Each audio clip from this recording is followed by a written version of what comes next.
Located in the eastern tropical Pacific Ocean, over 300 miles southwest of Costa Rica, lies the uninhabited tropical Cocos Island, an island of volcanic origin.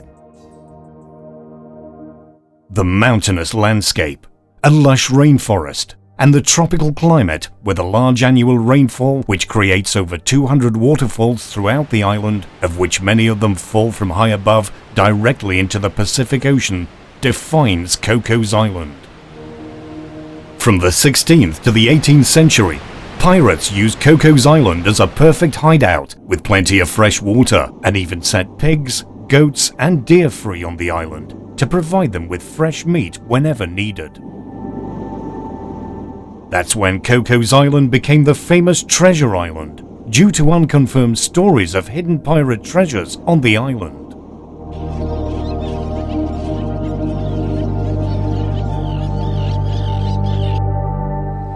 Here we are at Cocos Island, an extinct volcano. Down there, all the way, we can see our expedition vessel Argo next to Manuelita. We are all surrounded by water here, 500 kilometers off the western Pacific coast of Costa Rica.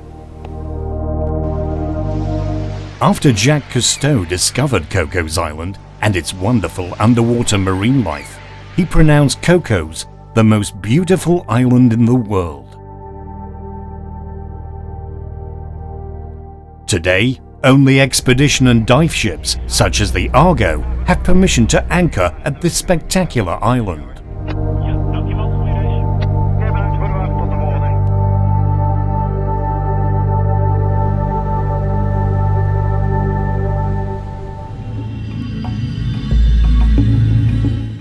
Dirty Rock, with its impressive rock formations, is a volcanic remnant off the coast of Cocos Island.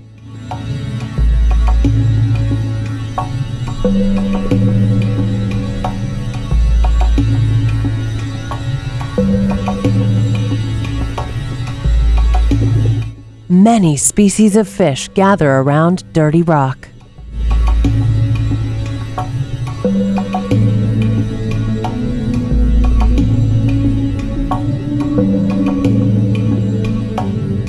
At Dirty Rock, a great number of white-tip reef shark gathers where they find many fish to feed on.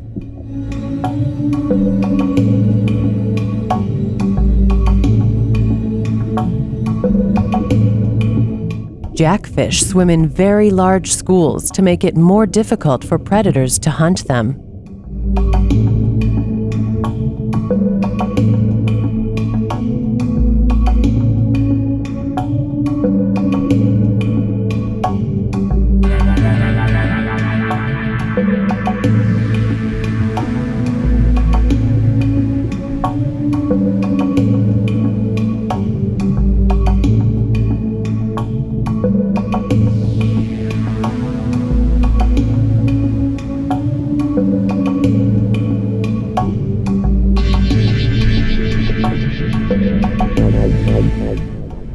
Eagle rays swim on the thermocline line, where the difference of the water temperature can be up to 10 degrees centigrade, clearly visible by the more blurry water below.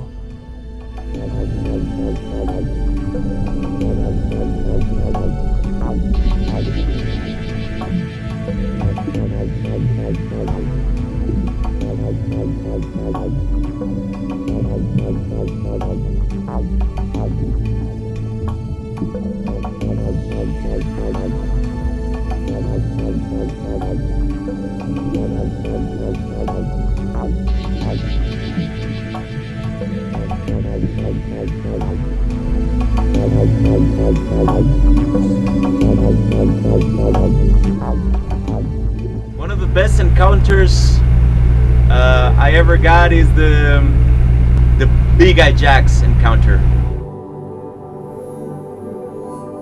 Got some magic with them, you know, and I started interacting in a way that you can get them even closer.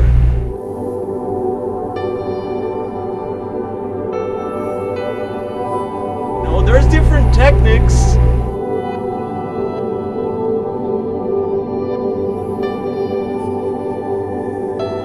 But the one I love is the one that you don't need more tools, you only need your hands. how you can just give a little bit of a shake in the water and they will just surround you and build this tornado around you, and it's magic. It is amazing.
We are here on board the Argo, our mothership, a 40-meter long expedition vessel. On board on the back we have the deep sea submersible, a unique custom-built submarine that can take 3 people down to the depths of 500 meters. Here in Cocos Island we're exploring out into the blue, where the shelf of the island drops down to the depths of the ocean, which is 2.5 kilometers below the surface. As you can see here, this is the deep sea submersible looking at a crater just at 200 meters, and this is exactly the volcanic view that we are seeing in the submarine, as Cocos Island is an extinct volcano. There is so much volcanic structure. It's pretty amazing when you go down and you discover the big part of this volcano.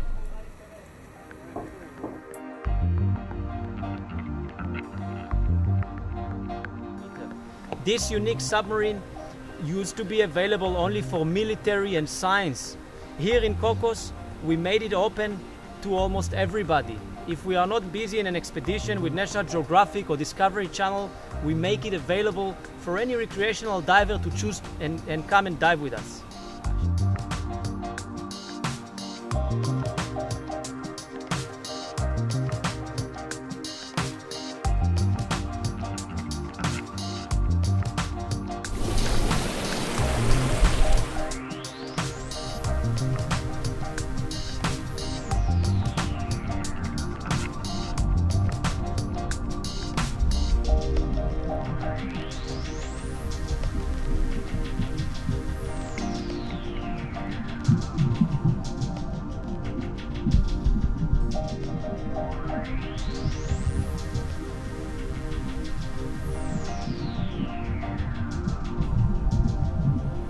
Wow, look at that, amazing. We're sitting at 80 meters right now, looking in front of us at the rock, illuminated here, all purple corals around us. These are all calcareous algae. A lot of little gobies in the rocks there.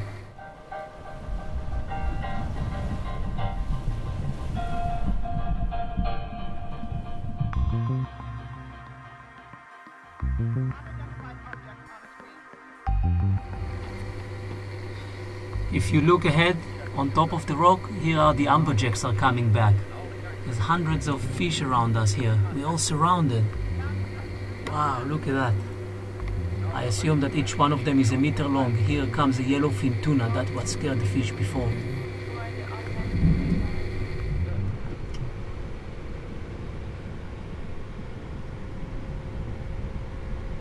This is a very unique area where we are here at 80 meters. This is a transition zone. It's an area where deep animal come and meeting the shallow animal. We can find here animals like this grouper that belong to the deeper water, and find the shallow water creature like the creole up there. We are in front of one of the biggest seamount we have around Cocos Island, the Everest. It's called the Everest because of its highest peak over there. And looking at the group are coming to look at us. Look at that. This is pretty amazing because we are sitting actually inside the aquarium and he is coming and looking at us. So who is the fish here?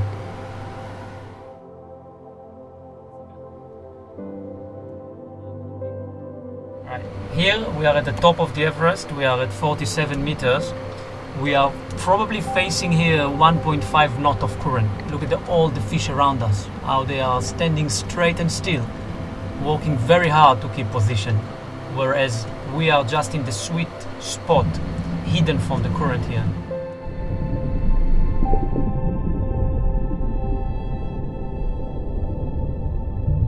This is like being in a bubble of air.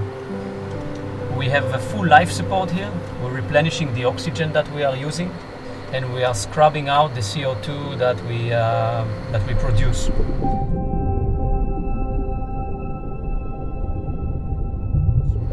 At the same time, our pilot maintained the course by controlling 8 separate thrusters using the joystick here. All the controls for the submarine are done from the main console here, so the 2 passengers have the front view.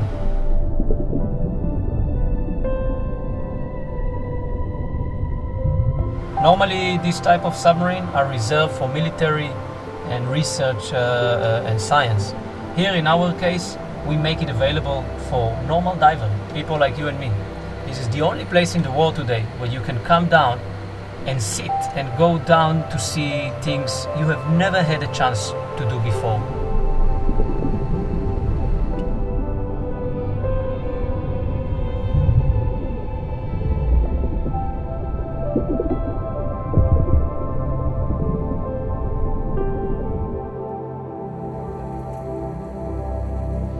We settled out on a platform and then went down to 300 meters and sat at a rock wall and looked at the most amazing sea life.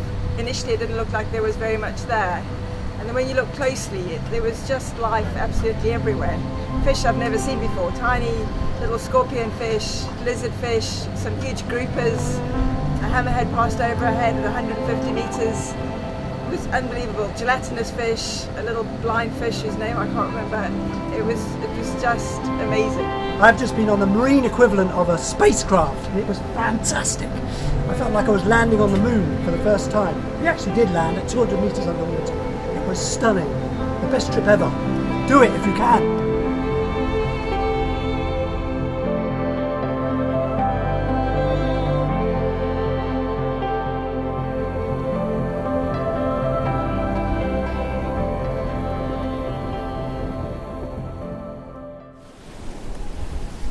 Submerged rock is a wonderful example of preservation of marine life when it is protected from fishery. Thousands of blue-striped snappers take shelter from strong currents at the tunnel of submerged rock, which connects both sides of this pinnacle.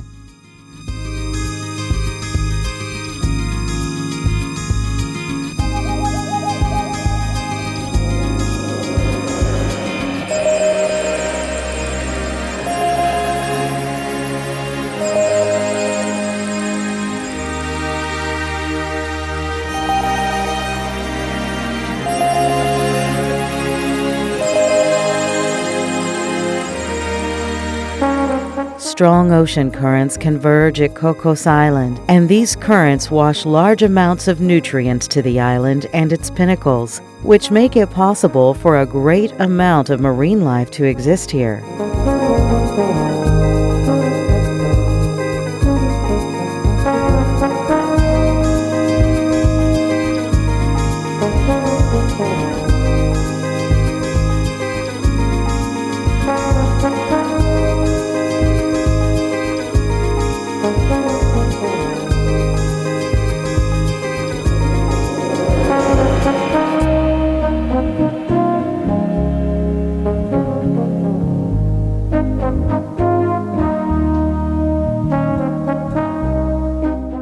Important predators, like white-tip reef sharks and large jackfish, patrol submerged rock for easy prey.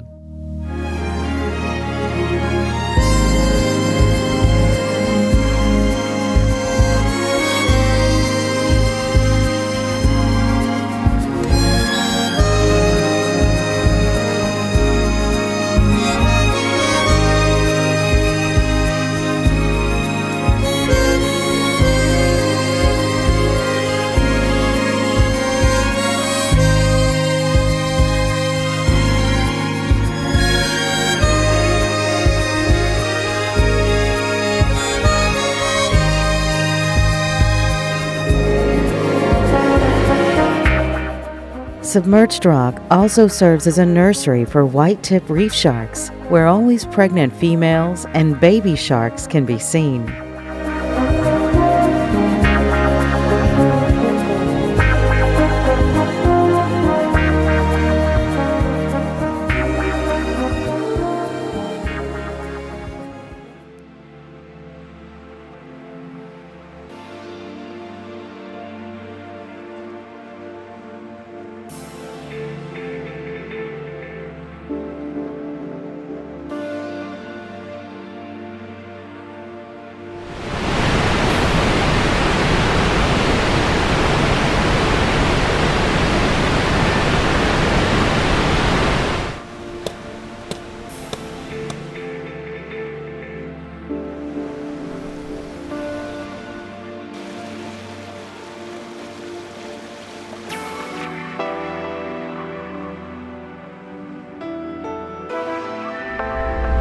Fishermen from the continent have been pushed out farther and farther from home, trying to catch more sharks, more fish, and pressuring Cocos Island.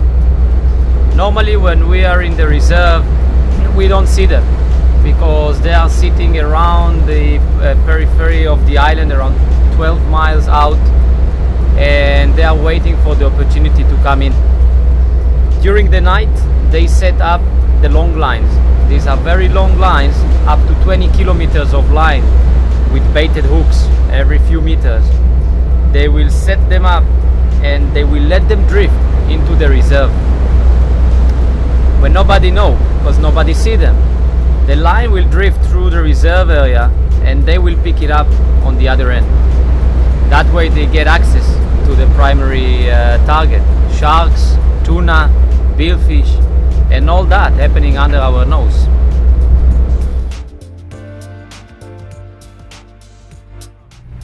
There's a big responsibility to protect the area. I know the land is well protected, there's rangers there, but let's talk about the marine life. There's not enough protection, I think. Cocos Island is a World Heritage, and Costa Rica government accept to take care of this place, you know. Even though there's not many Costa Ricans that can visit Cocos, there's more tourism. Well, they accept the responsibility of taking care of this place as a World Heritage.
Hammerheads are the shyest sharks I ever seen.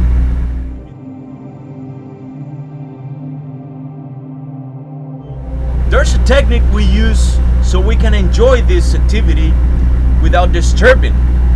And one of the main things is be part of the rock. Okay? I know in diving you should keep on breathing the whole time, but sometimes if you're holding at the rock, you want to inhale a little bit longer. That way you won't be throwing much bubbles and sharks will get closer.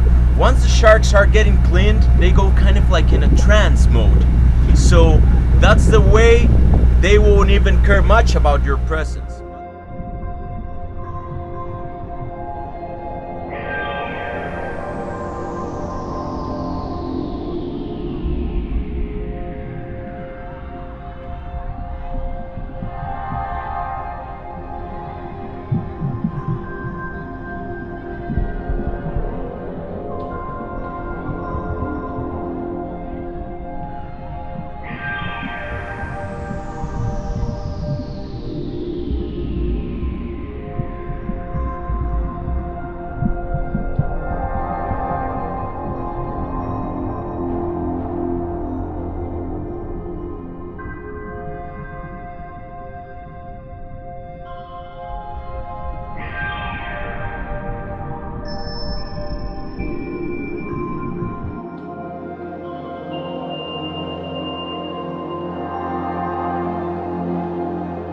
Words can hardly describe Cocos Island. The stunning beauty shows below and above the water. Pristine small islands with nesting grounds for many different seabirds. Pure, unpolluted water, daily refreshed by rain. Untouched beaches since the establishment of the national park. Totally unspoiled nature, where seabirds find a safe habitat.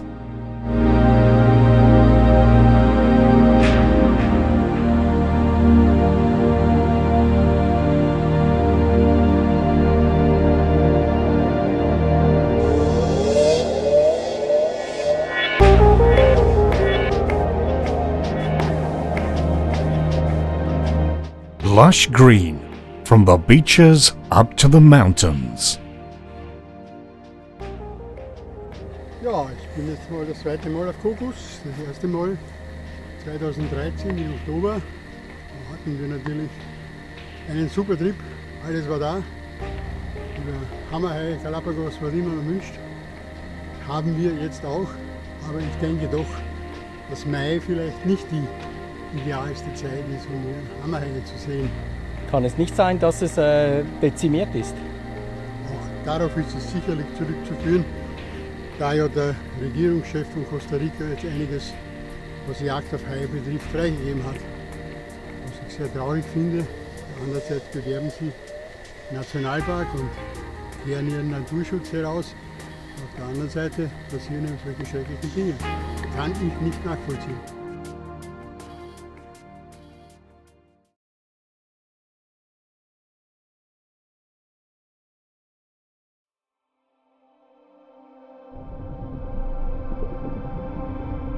Some people's greatest fear is to find themselves in the ocean with sharks, while others travel far to find themselves even at night in the water with sharks.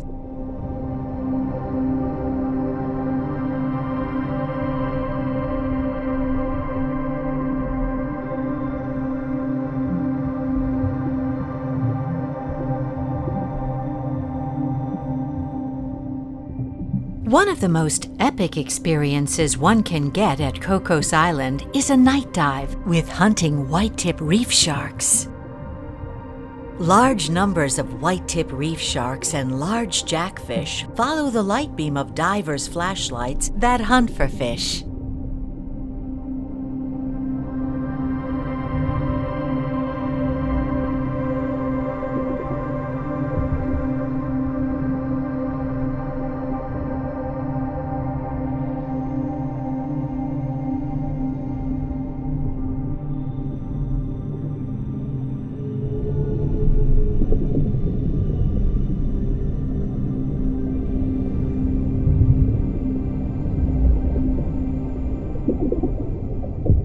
Sometimes, even tiger sharks are attracted by the lights and action on a night dive. It's wise to keep an eye out all around you.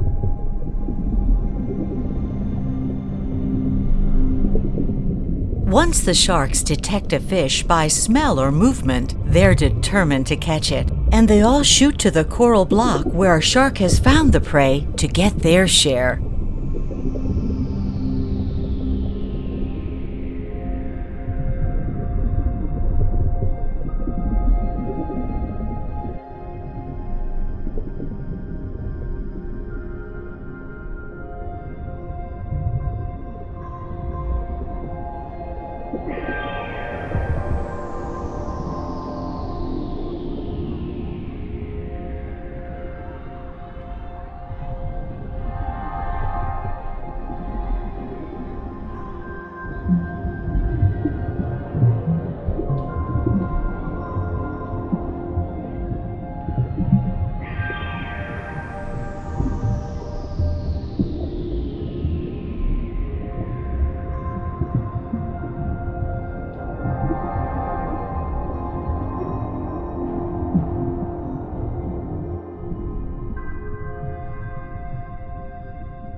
Cocos Island is one of the last frontier on Earth.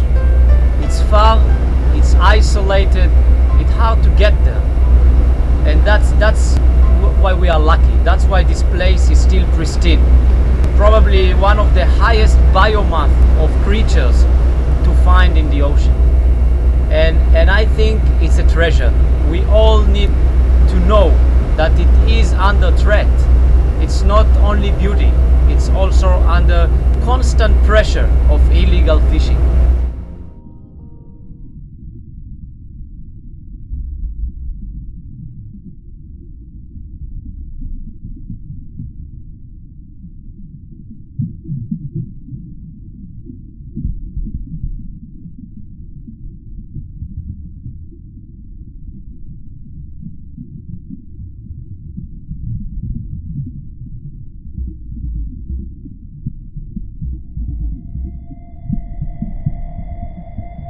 A predator that all fish fear, except the sharks, is certainly the large jackfish. When they move into the theater, any fish smaller than the jacks fears for his life. Large jackfish hunt faster and more aggressive than sharks.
Inside a small cave, right on the edge of the thermocline, sharks rest in the cooler water below.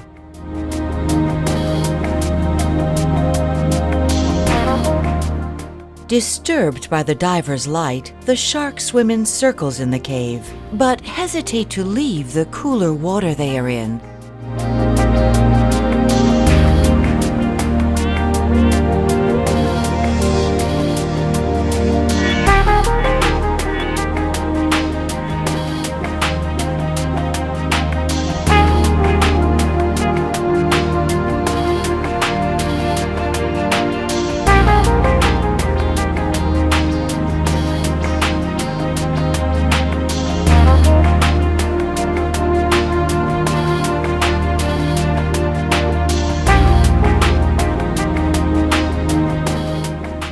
But it is not only sharks that seek shelter in a cave like that. Soldierfish, groupers, and many other species share this cave.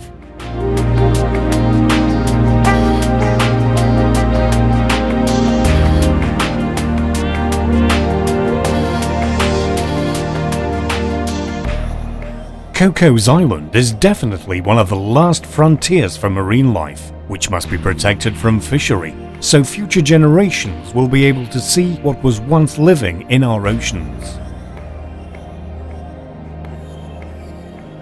Based on different studies, many scientists believe that since the 1950s, 90% of all large fish stock in the world's oceans have vanished due to extensive overfishing.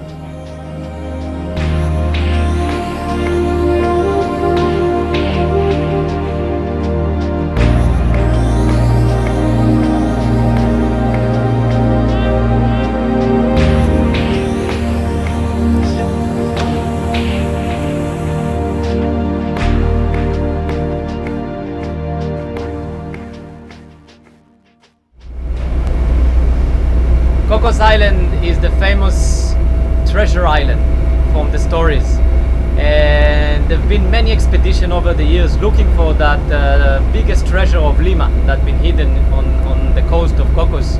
Nobody found anything, not even a coin. However, we did, Jacques Cousteau did, and the biggest treasure of Cocos is hidden beneath the waves. The sharks, the big animals, the beauty of nature is beneath the waves. There's no need anymore to look for it. It was a dream come true when I actually did my first dive in Cocos. It was amazing. There's tons of hammerheads moving around, so much life, incredible turtles, everything you could dream of.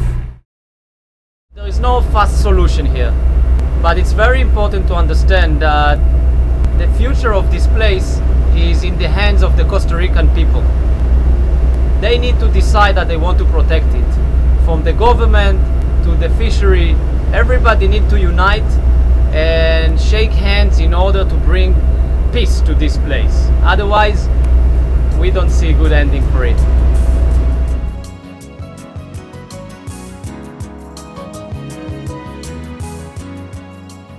The footage we saw in this movie is all taken in the Cocos Island UNESCO World Heritage Marine National Park. Outside of marine national parks, the oceans often look like a deserted underwater territory with only little fish left. Are we ready to do everything possible to keep the remaining 10% of all large fish left in our oceans?